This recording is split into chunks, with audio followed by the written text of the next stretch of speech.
Have you ever wondered if it's possible to visit the afterlife without actually dying?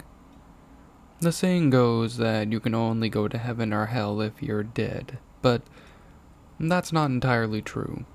You can indeed have a brief visit to the afterlife and meet your dead friends, relatives, and even meet God. Sounds good, right? But there is one catch. It's not exactly easy. Many who have returned changed as individuals. Some even chose to take their own lives afterwards. Many lost their sanity, and only a small percentage remained what you could call sane after their journey, even though all refused to describe what they actually saw. I'm different, though. I've been to both heaven and hell several times, and in this article I'm going to describe how to visit hell and meet some of your dead relatives that have sinned throughout their mortal lives. For the journey, you will need to be a well-rounded individual with a strong mentality, otherwise you will not be able to cope with what you see. Most importantly, you will need to have killed someone at least once in your life before you tried this. First, you need to find the nearest church from 12 a.m. to 1 a.m. on a Sunday night. If the door is locked, gain entry somehow. If impossible, then try the second closest church. Once inside, approach the altar and kneel down in a praying position. Then, in a monotone voice, repeat the following scripture clearly. Volo visere terram ubi cantor igni et salferi vid cuciati secundum mundum sibi aeternum masse flumina rimas auroras non crescit mulat midem possiam ubi vax non est. If done correctly, you should fall asleep instantly and wake up in your room. On the edge of your bed should be a piece of paper. On the piece of paper, there should be a link to a website. The link varies from person to person. Find an old computer with no internet connection or any means of communication from the outside world, as you do not want the most terrifying demons imaginable to know your location. Boot up the computer and load up an internet browser and enter the link. Despite the lack of internet connection, you should be directed to a black page with a hyperlink in the middle stating your name and date of death. Whatever you do not click on the hyperlink. Instead, save the page and view the HTML file in Notepad.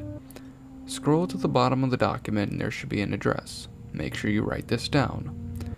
Once you've finished with the computer, take it as far away as you can, destroy it, and never return to the church you visited again. A week later, visit the address you wrote down, and it should be an old abandoned warehouse that was never there before. Do not enter this building yet, but instead knock on the door exactly 6 times.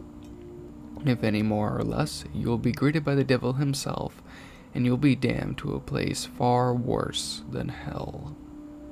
If all is well, an old man should open the door and hand you a blank CD with the words Hell.exe written onto it.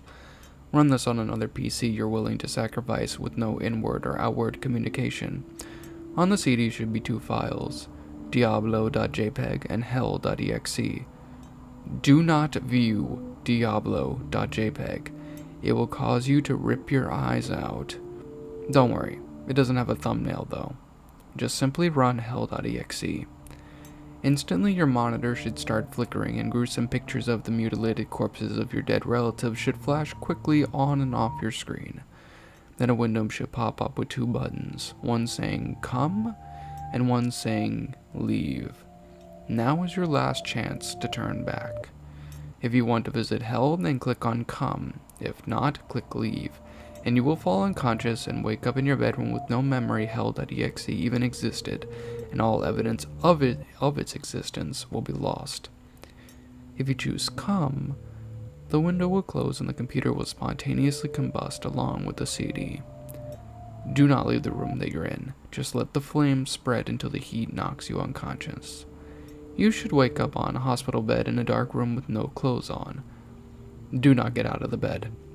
Just simply lie there.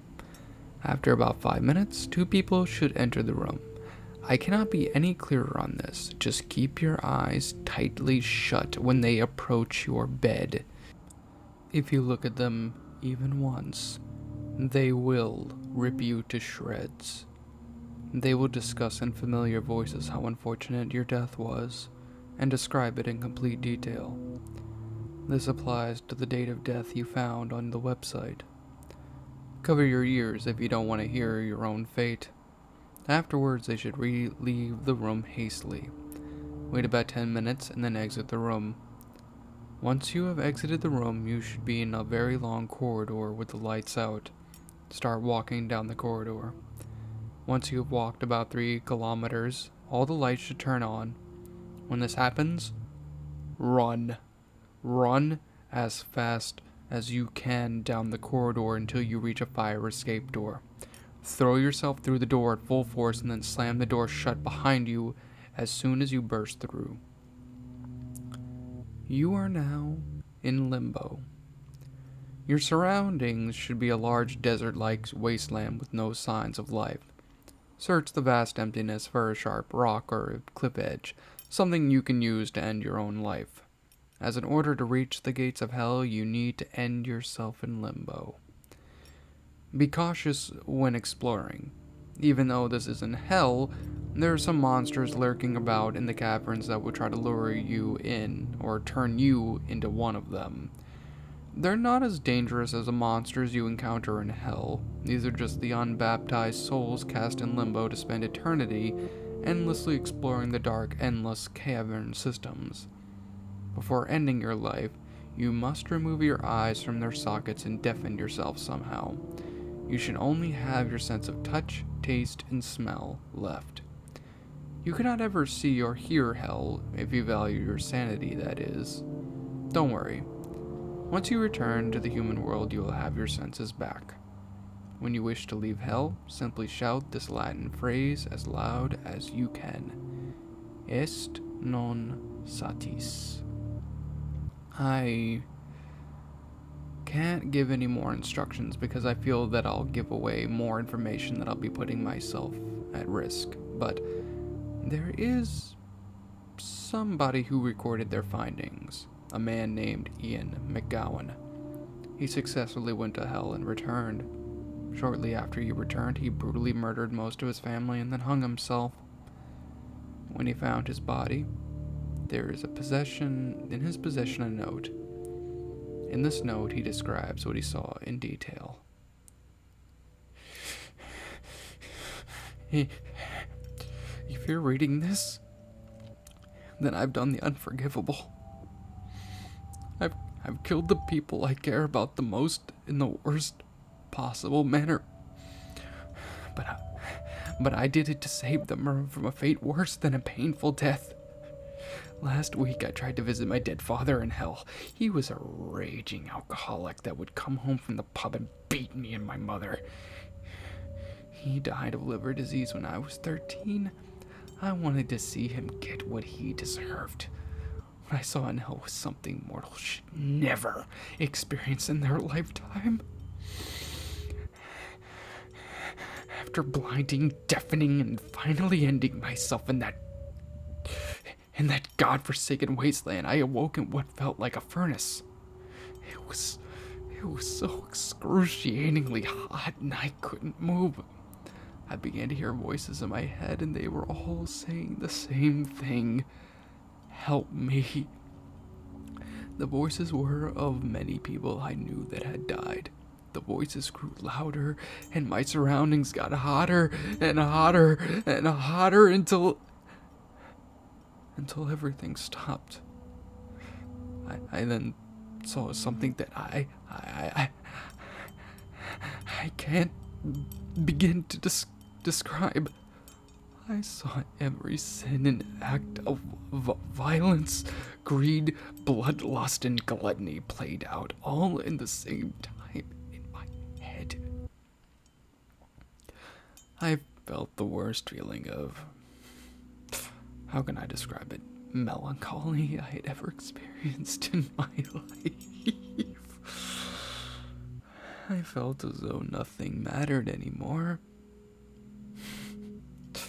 That's when he arrived. Suddenly my sight returned, but all I could see was darkness. And then something appeared in front of me. I can't describe in detail its appearance, but all I can say was that it was not human or even a recognizable being, but it was an entity of pure...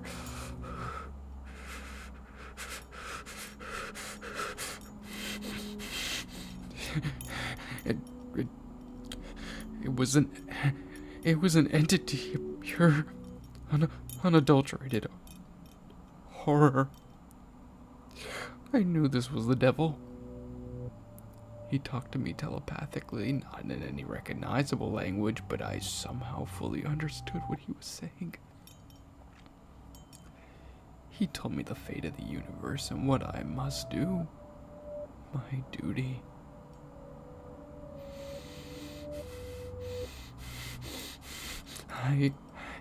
I owe him my soul.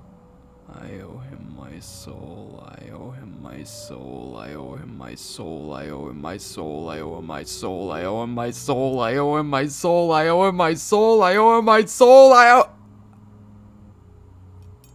The rest of the page is unreadable and covered what appears to be a copious amount